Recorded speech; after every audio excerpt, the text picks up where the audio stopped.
o marang moula mayap au ngilmadang ali arangula bela Amada ungil tutai kom saul luter me bangedre lange elag mitelo mesel kamam lo sem lame Irene tigal terul adang bartang artiang ama akmo lingiter met moditil chuya kartir indi tiregal mo lingiter tigal terul el baral wase bom moliuida tingir samrai satingir tigal etgoil bodosandre langa mal klol tutelel na tiagidel toko am ring regidar ada belam saudringi ni mal ringling toko rakla adal girela adal momat el ditilo mo tir atoko am rigela wasing suicide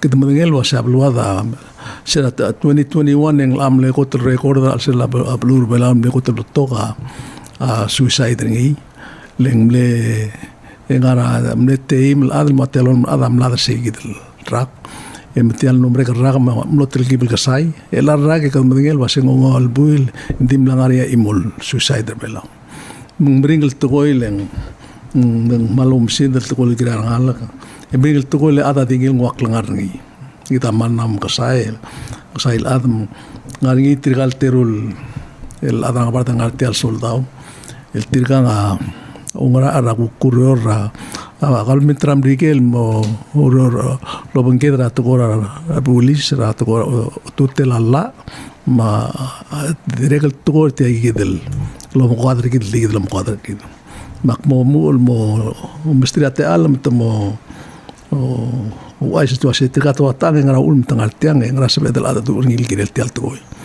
so good morning. I briefly summarized this program this morning, and then, but I left out your introduction because I'm going to expect you to introduce yourself. So, as in our culture, whenever you speak in public, people have to know who you are and why are you here, why are you talking, and what are you going to get out of this discourse, and what are listeners going to get out. So. They need to know who you are, so please have the floor, and these two beautiful ladies will translate or summarize your comments. So let's start with you. All right. I need to come closer to this. Okay. My name is Nicole Orzech. I'm a special agent with the Air Force Office of Special Investigations. I'm stationed out in Guam. And I come out and frequently visit Palau to work with the law enforcement, work with the Bureau of Public Safety, in the prosecutor's office, and just conducting subject matter expert exchanges, discussing different law enforcement topics. In the last about 6 months, we've started now an initiative with mental health, and working with our officers, especially the veterans too, with mental health, the importance of it, talking through trauma, fatigue, PTSD, the things that they see on the job that, make life a lot harder, the experiences that they have, the things that they witness, they see the worst of the worst. And so the approach has been a for cops, by cops mentality, and just using our experiences and how we kind of cope with everything that we see on a day-to-day, and how I can bring that to others. Yeah, hi. So good morning. I'm Tony Sanger. I'm also with the Office of Special Investigations. I am a clinical social worker. So this is actually my first time in Palau. So I'm really excited to be here. And, Nicole brought me along so that way I can also help out with bringing that mental health awareness, to the law enforcement out here, and really kind of promoting wellness to everybody. So I'm really excited to be able to do that. Welcome, Special Agent Nicole Orzech with the Air Force Office of Special Investigations. And welcome Captain Tony Sanger, Air Force Office of Special Investigations. I'm going to translate now to Palauan. Yes.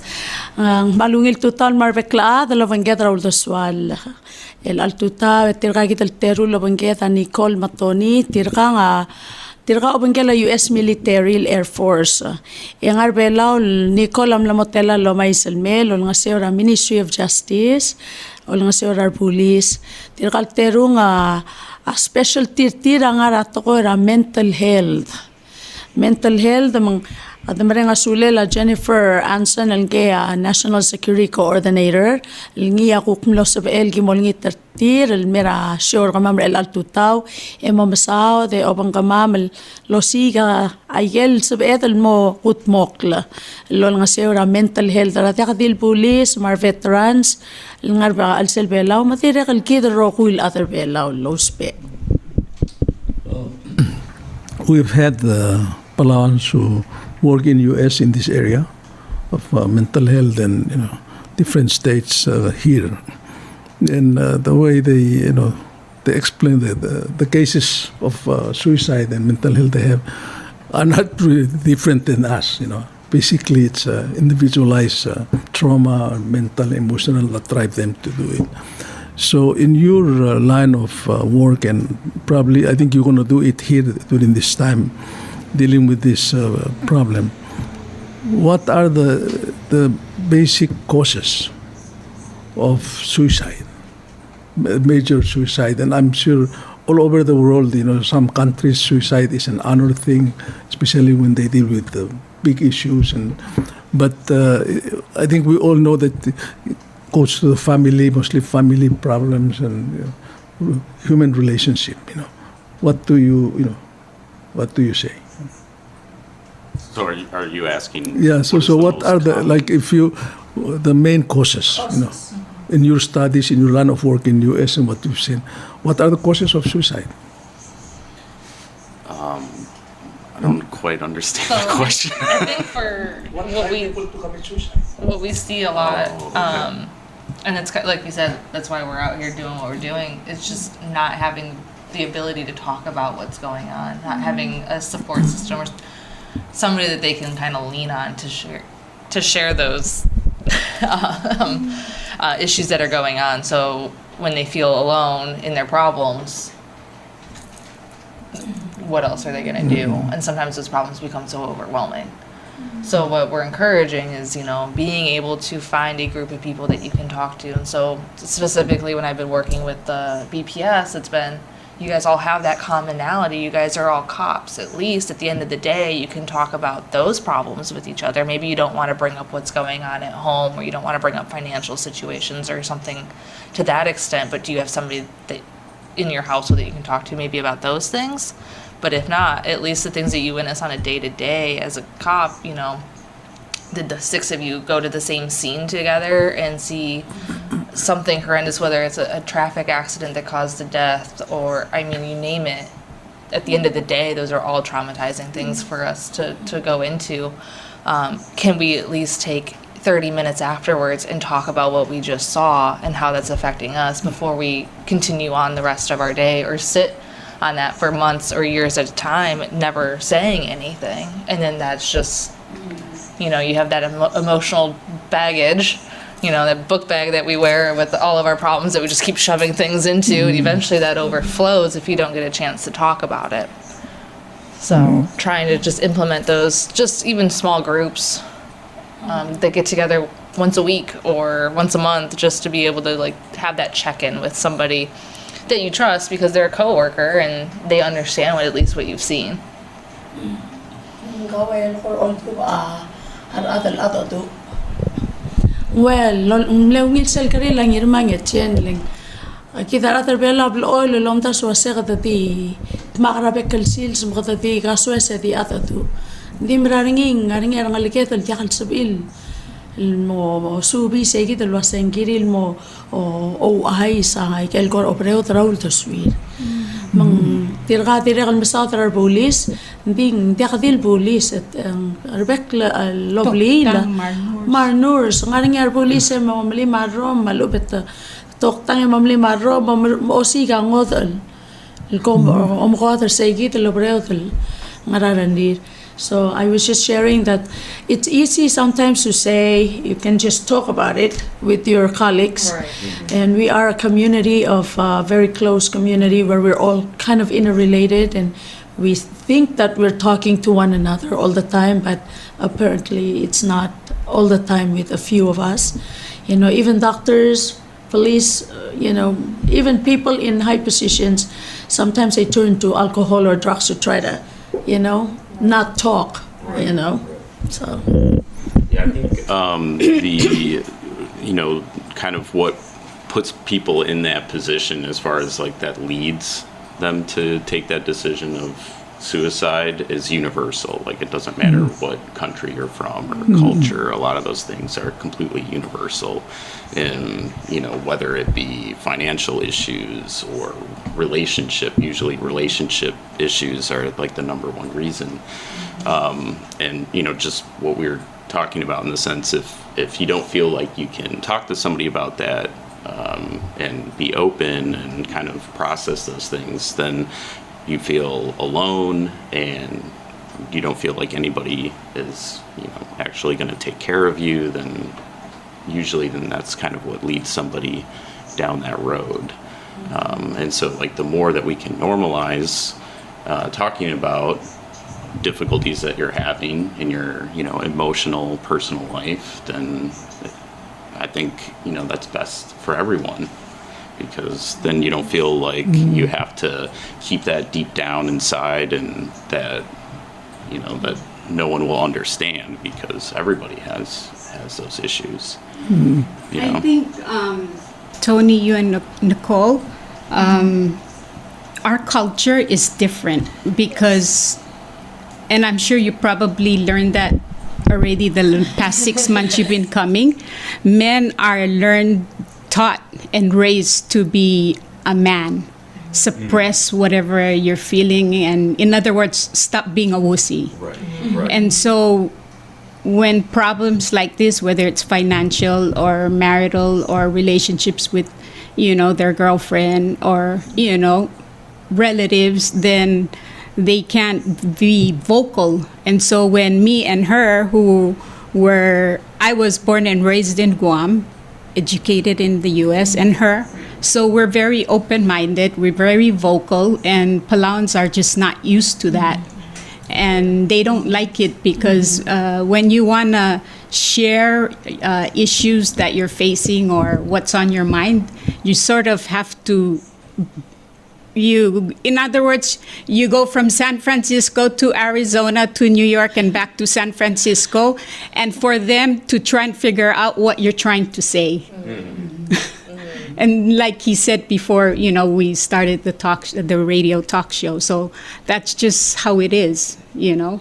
Ada Moses, blool de altsve den melgoigel maral ngara alse larongud, mar adarabli da de al sorry rado sa vaigal mondal nged mangorawal mondail, it's a skeleton in the closet. And so, you know, little do they realize their kids are suffering, not them, in their own way. So yeah, you know, it's interesting because the president even announced it last year that the 11 suicides since 2018 or 2017 in Palau is all men and most young men.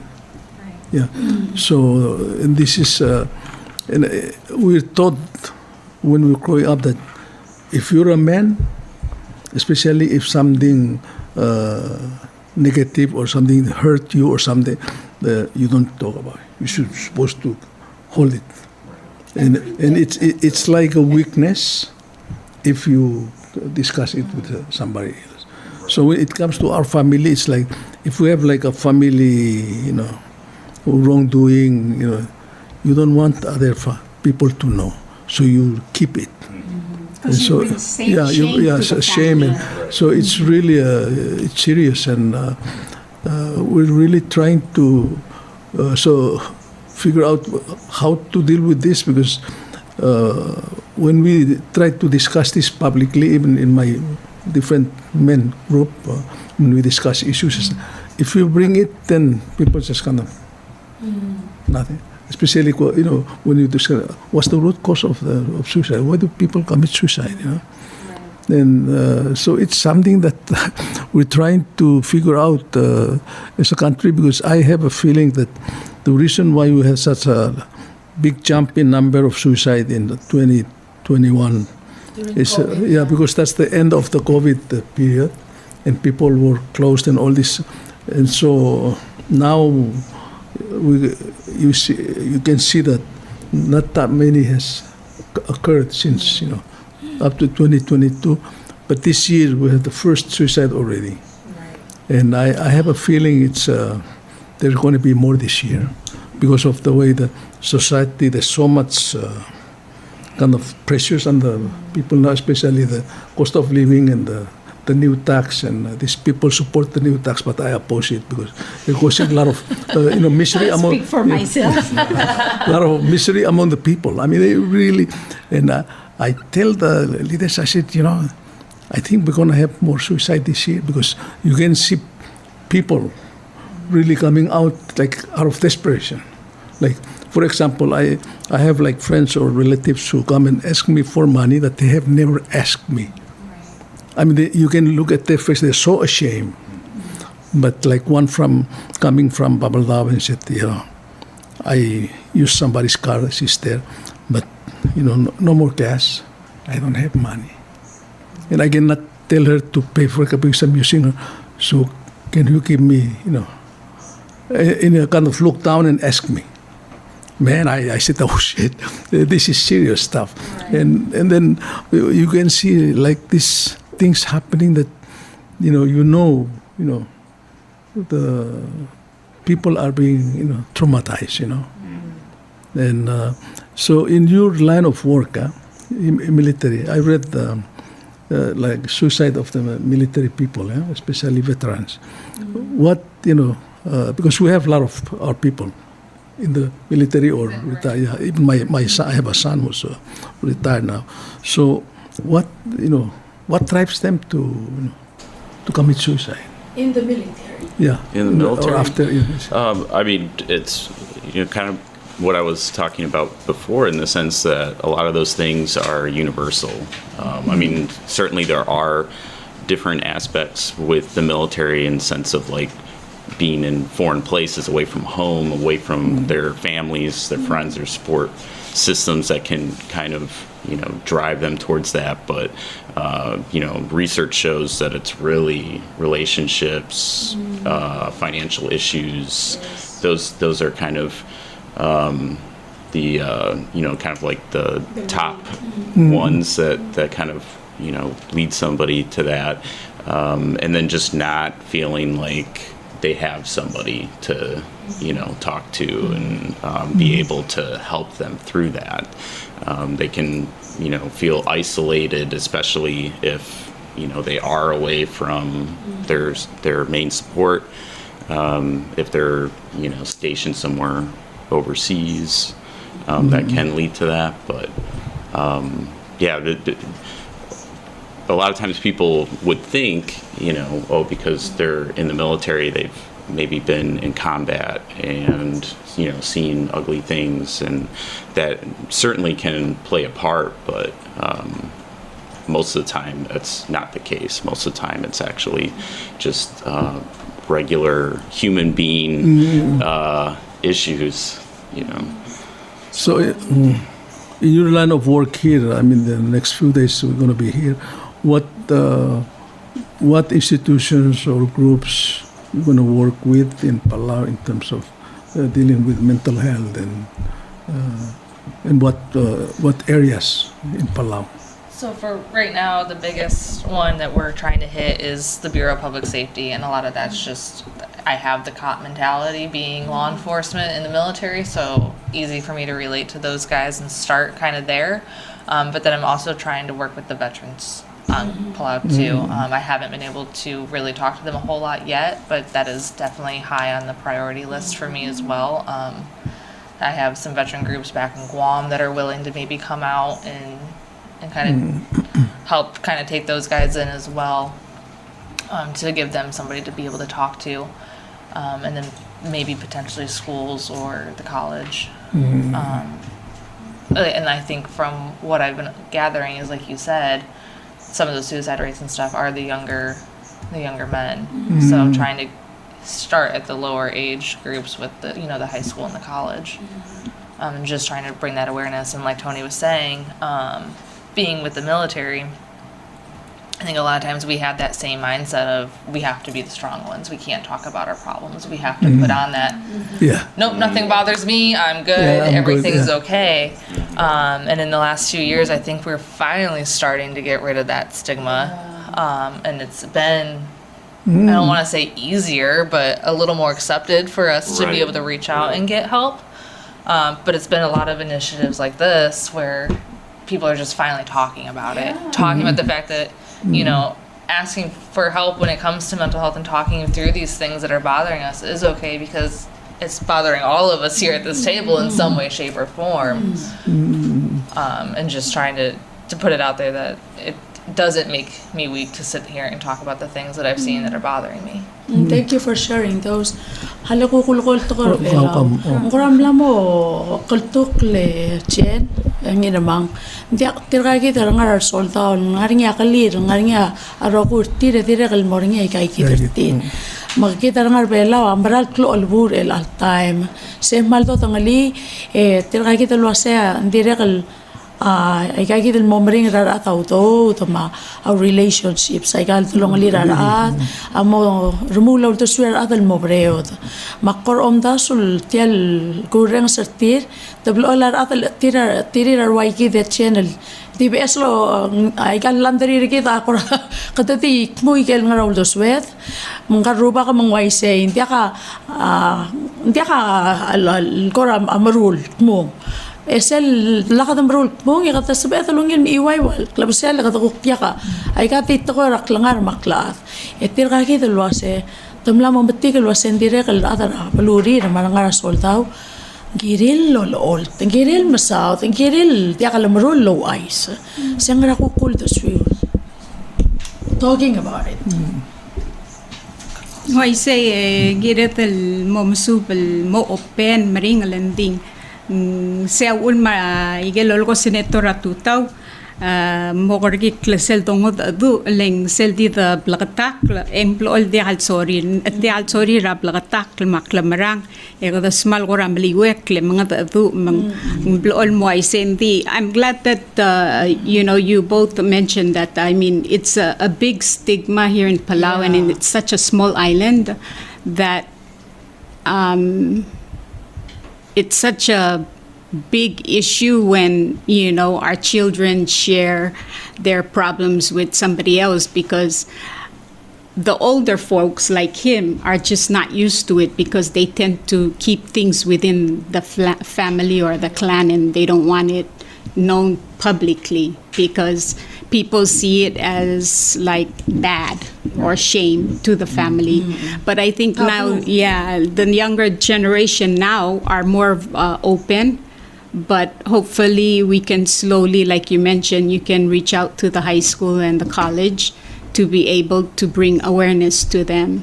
Because I lost my son who had HIV/AIDS, and nobody knew until he was stage 4. And it's because of the stigma within the community. But I publicly shared. And so when I publicly shared, there was a lot of youth that went and a little over 1,000 went and got tested. And I heard that they found one 19-year-old, but I have not confirmed that from the hospital. But somebody told me they confirmed one, and they immediately started treatment. So there's treatment out there. And, we do not want to talk about it, but my son didn't like it at first. But I told my son that, we have to at least, if you do not make it, just have hope, even though I know that he was dying in his bed. I said, at least save one life. Right. And so finally, he was able to accept and said, okay, we'll share my story. So in terms of your work in Guam and U.S. and your experience, what do you see as the common symptoms of it? Like, what are the main symptoms? Because I think symptoms are the same. Signs that- Signs. Yeah. So you can, so as a parent, as an elder person, or as a colleague, you can say, hey, this is trouble. This my friend or my son. What are the symptoms that kind of give you Or alarm? the signs that you can tell. I would say definitely the number one is isolation. If somebody's pulling away from any sort of social engagement and trying to, stay by themselves, that's usually, especially if it's out of character. So any type of significant behavioral change where you can be like, wait a second, you're not the same. Yeah, you're not the same, person that I normally see. That you can definitely tell that something is up, and that doesn't necessarily mean that that the change is looking like depression or that they're low. It could be the opposite too, where sometimes people kind of put on that mask where all of a sudden they're super happy and really kind of putting themselves out there, and it's like, where did this come from? So it's important when you see that in somebody, whether that's a friend or your child, and to ask those specific questions and let them know, hey, I'm just kind of concerned on what's going on. Like, is there anything that has changed that you want to let me know about? And hopefully that gives them the opportunity where they feel safe and comfortable to kind of let you know what's going on, because otherwise then they might just kind of continue down that road where they just feel like they're by themselves and no one understands. Okay.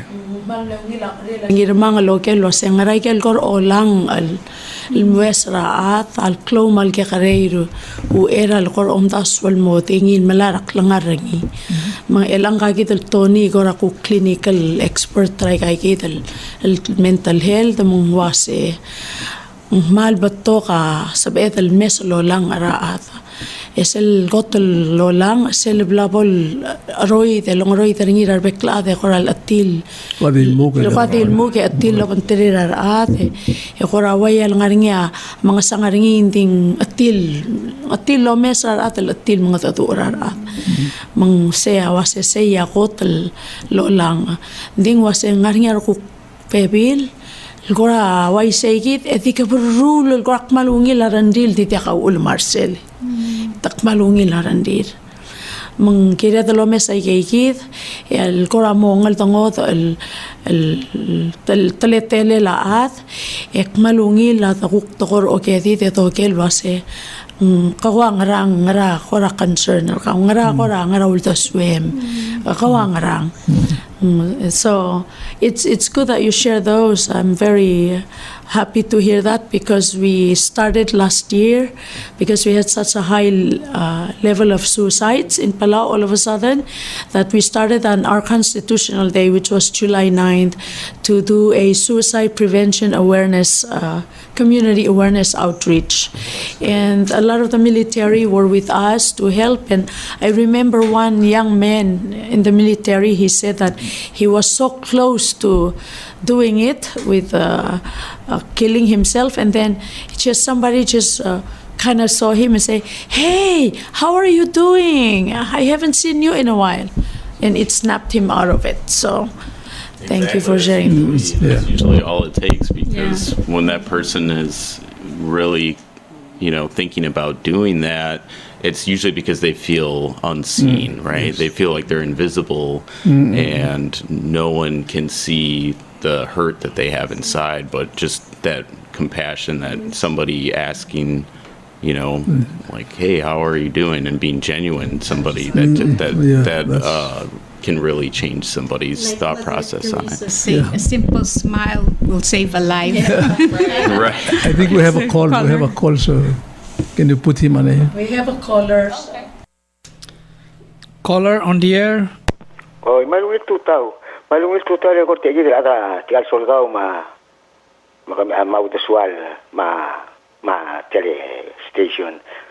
Ang malungit ay plalo ay sang kagidire jeni fek mo siyang lokora blula ngapara tamang maselong itu malam itu malam itu kurang musmi arung uterni ya eleng malam itu kurang mul radru ala walu tenet marwara lu ala posisyon amrigel indi sel itu misal dia timing guk mo se semung kurang mo yak say gidri o mul ring guk pelau aku di man mo gidri aja gidri itu kurang olo besel toy ngul ko tamal mal tindi aja gidri kurang mo yak ko mo mitra nga kau ka polo I say thank you bye. Okay, so since you've been coming to Palau and you stay in Guam, what's your take on this statistics in Palau that all men and young men, like let's say 11 suicide in the last 4 or 5 years, and not girls in Palau? Right. From outside looking at it from your perspective, why the girls in Palau don't commit suicide? So I just, from what we've talked about already today, is like you were saying, the men are having a harder time talking about things, and that stigma that's there. Whereas, like you said, you guys feel comfortable talking to each other, maybe about something that's happened or having those conversations. So I think a lot of it is just normalizing the fact of communicating and just talking things through.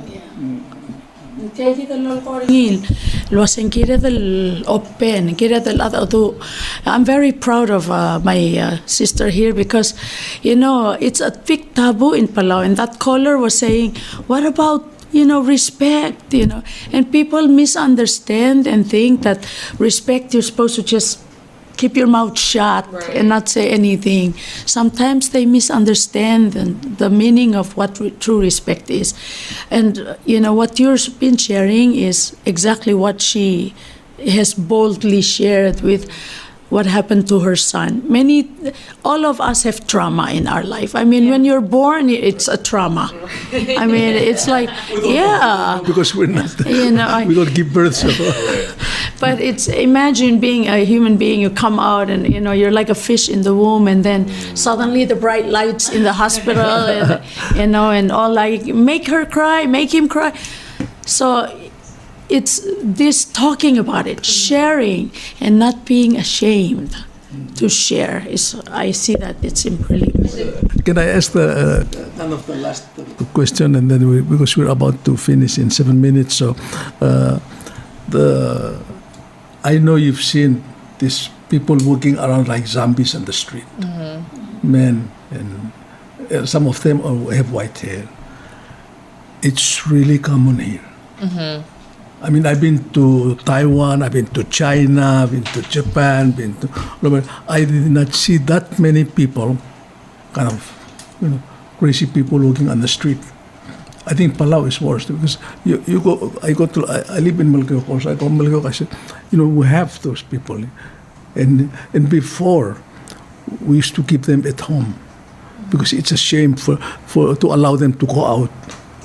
But now they're just kind of free to roam on the street, bothering, public, asking for money. And I mean, some of them relatives. So when I see my relatives, I always have chance. I said, hey, go and, take a shower or, buy your food and stuff like that, But don't do this anymore, Do something at home, But that kind of thing, I mean, do you observe it?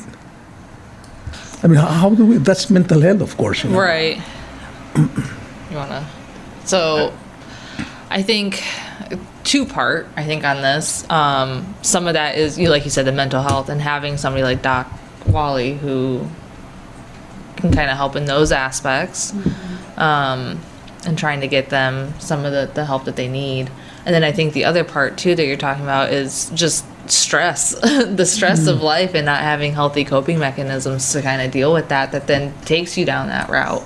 So, you look at stress, trauma, PTSD, you name it, you look at all these mental health concerns that we all have, but then what are we doing about it? Yes. So that was kind of my big thing was, we talked about what fatigue is, we talked about what PTSD is, what trauma is, compassion fatigue, all these secondary trauma. You throw all these words out here that we all suffer from, but then turned around and be like, okay, that's cool, but now what do I do with all this?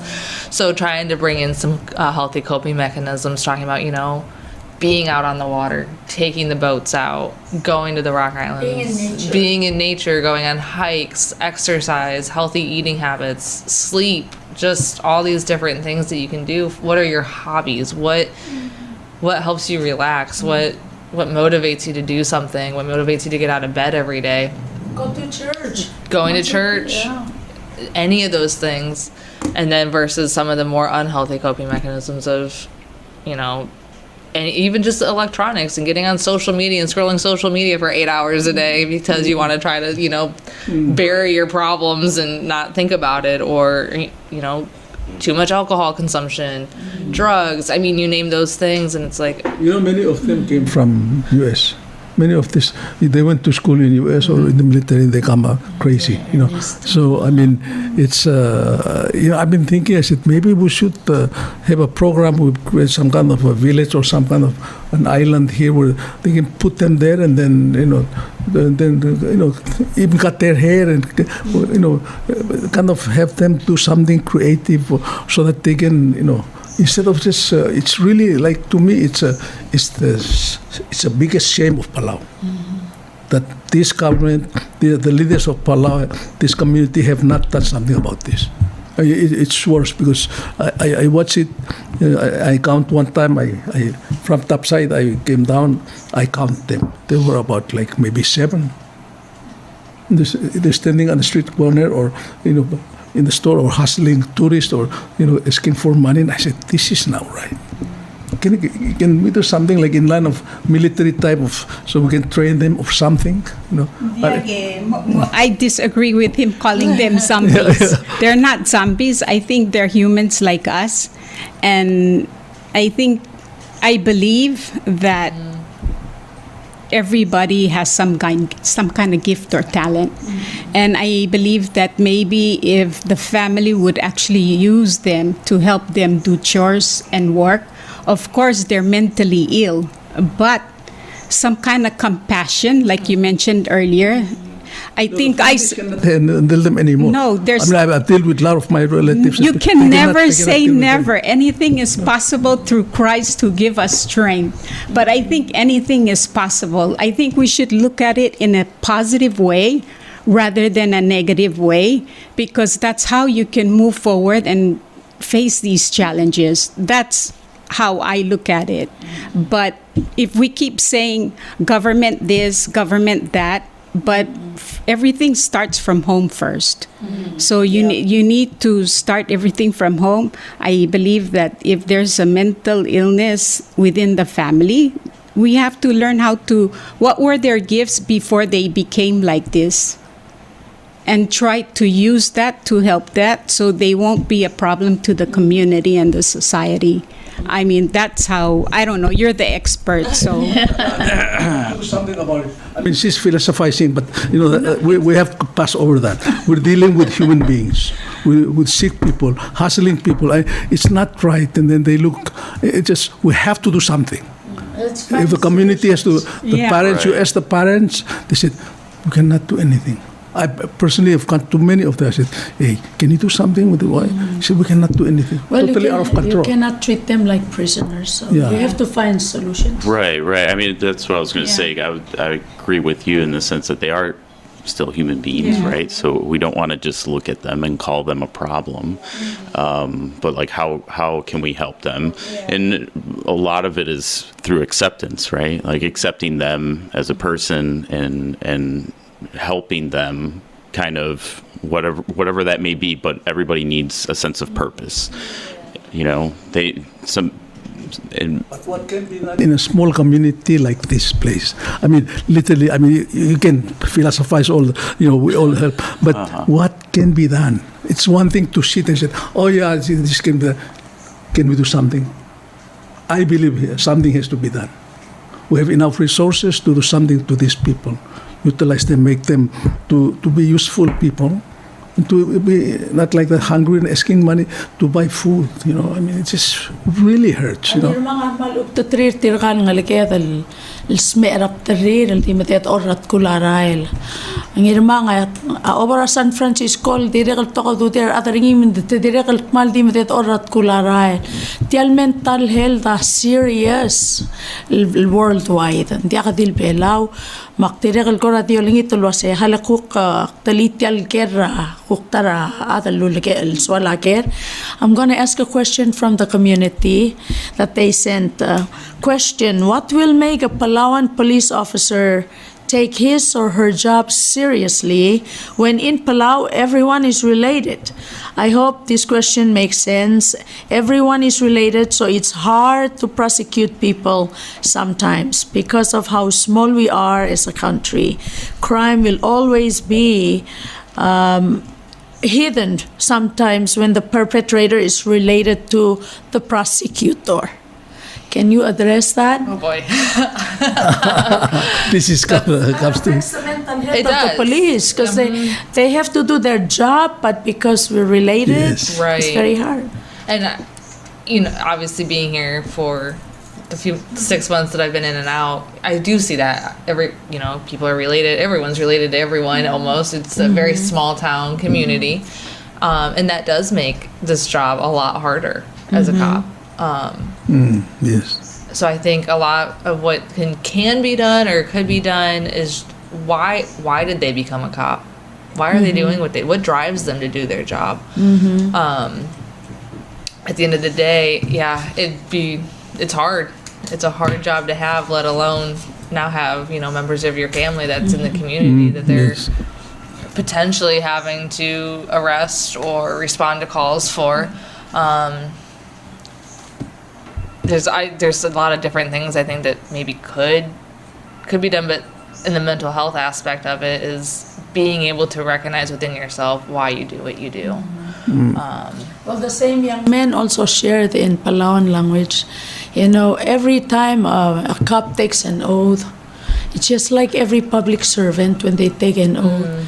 It's not only a job, it is a love for country. Right. You're doing it not only because he's your relative or whatever. You're doing it for the benefit, the good of the whole country. He's kind of a rebel since youth, but sometimes you need people like him to stand up for the good of the whole country. Exactly. Not only because he's your relative. Oh, it's Irene, and if I need $20, I might go ask her. So I'm not gonna do this. It's a love for the country. Yep. So I really appreciate. So we're coming to a close. Sorry, we have short time. So let me give you, a chance to say your piece, departing, piece after this program so that our listeners can. And then, The community. Oh, can we get the last copy for yes. you? yeah. Go ahead. Ali, Hutana. Caller on the air. Malungil tuta rogui. Malungil arung sa bukrong sa trirar besalad. Akpay di oger alwase. Lumiulte. Salamat tiragagidal agarang was albaluwe. Emiti trille gortil ammo geray galgeral mortire losada. Aureli rar other hospital en golwangaraul da suiu. Tirgan maray raray tialvalur orior mahonto. Tirgan diaka abasyor tiral girir na other orior longara artir.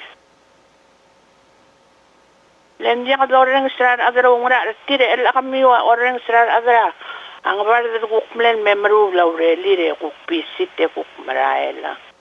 Ngaraman dia kalau sebiar lol kira ada lawang ada arti, tirgal ada lawang ada arti tirgai kita semel rara terwatang hospital, mal hospital ang kaskalel hospital, tirga terwatang lawang ada arti tirga, ekuk pel toba maguk mo kira tirel ay dal kira maguk low ay sambodo dengel wase ngarangiya arukuk ada bela ol ngarai gai kita teletele laurayor.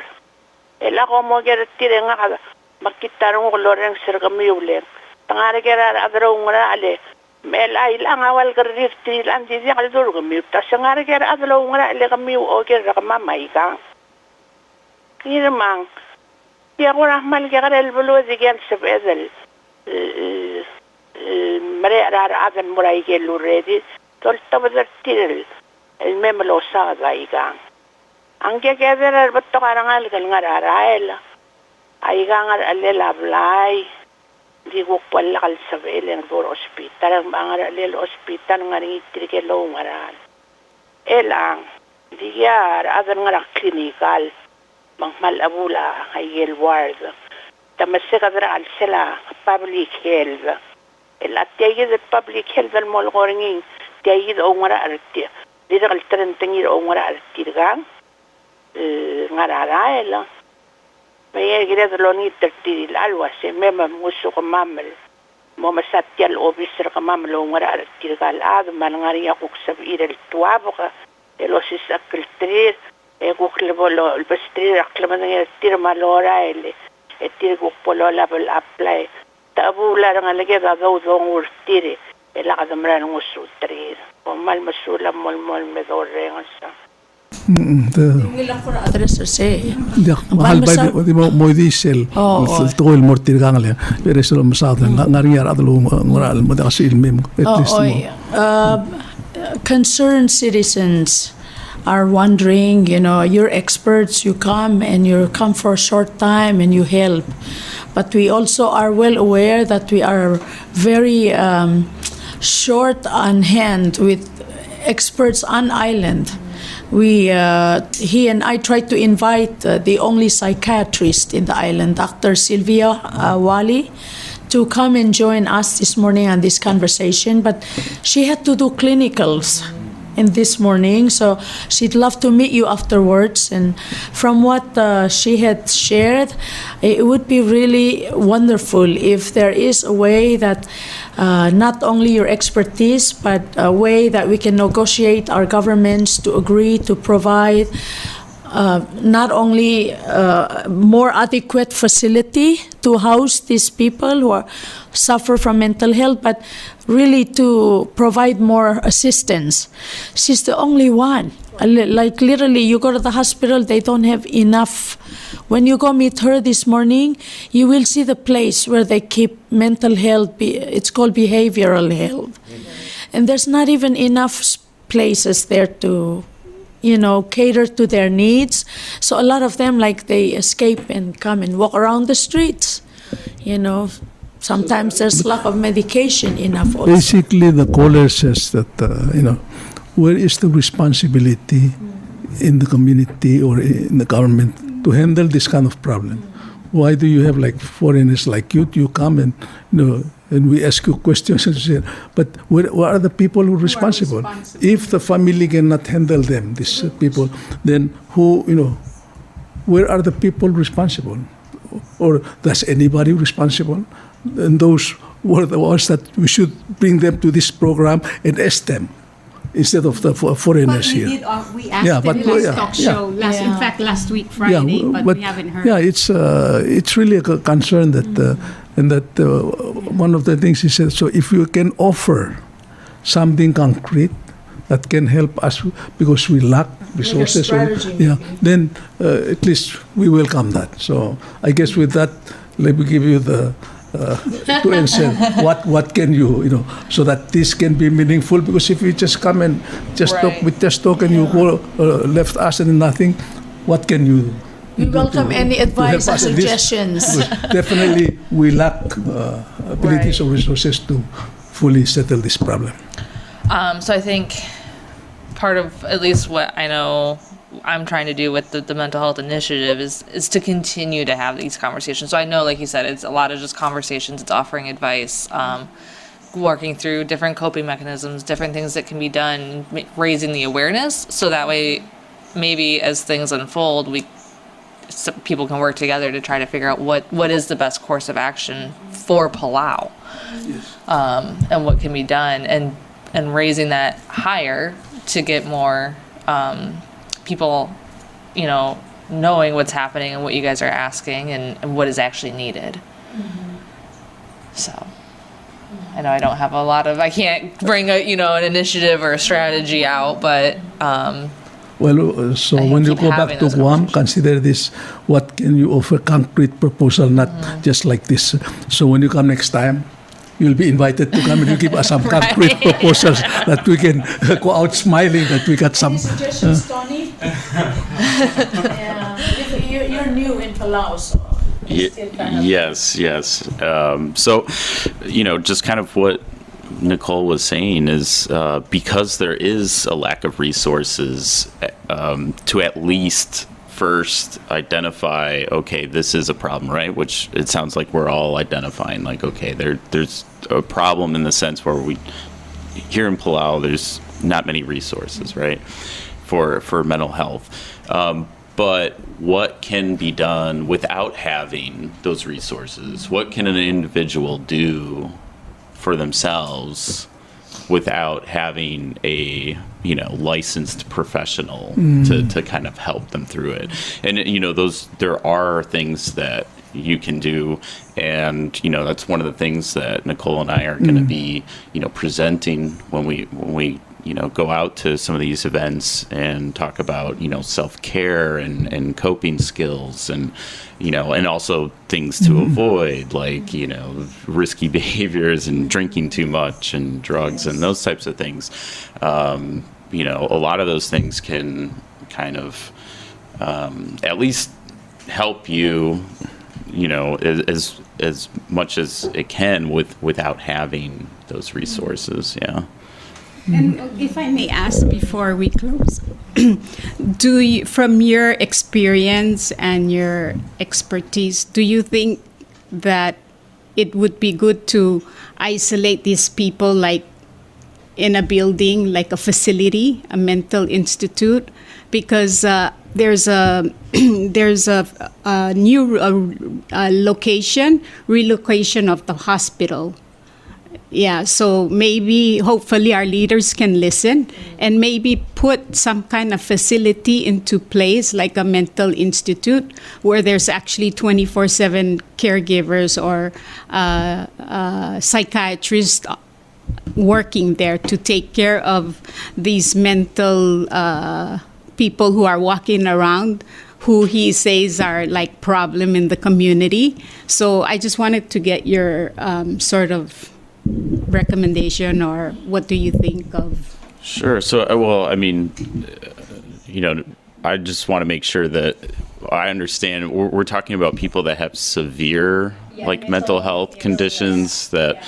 Right. So in that case, then yes, it's good for them to be in some sort of residential place, so that way they can get the proper care that they need. In a lot of cases, if they have some sort of, severe mental illness, then it's difficult for them to care for themselves, just regular basic human needs, right? So in that case, and then that would be the best option. I have a comment on that. As you remember, in Ngirmang, in the U.S., I forget if it was during the Cold War, but one of the presidents of the U.S., kind of put out a directive to close the state hospitals. And when those state hospitals were closed, then they all had no place to go, so they were wandering the streets. And I'm glad that she brought it up, because I think we can learn from the U.S. what happened, and we really need to put a big wing of our hospital, new hospital, or whatever plans they have to make, a new hospital. There has to be a place for these people. A hospital for the mental health patients, because they're actually sometimes they're prone to drugs, they're prone to anything because they're already mentally ill. Some of them became mentally ill because of drugs. So we need a proper place where they can have 24/7 care, and they can be given jobs, they could be working, something to do. For me, the solution to most problems is when people lose their purpose. Like you wake up in the morning, you have a job to do.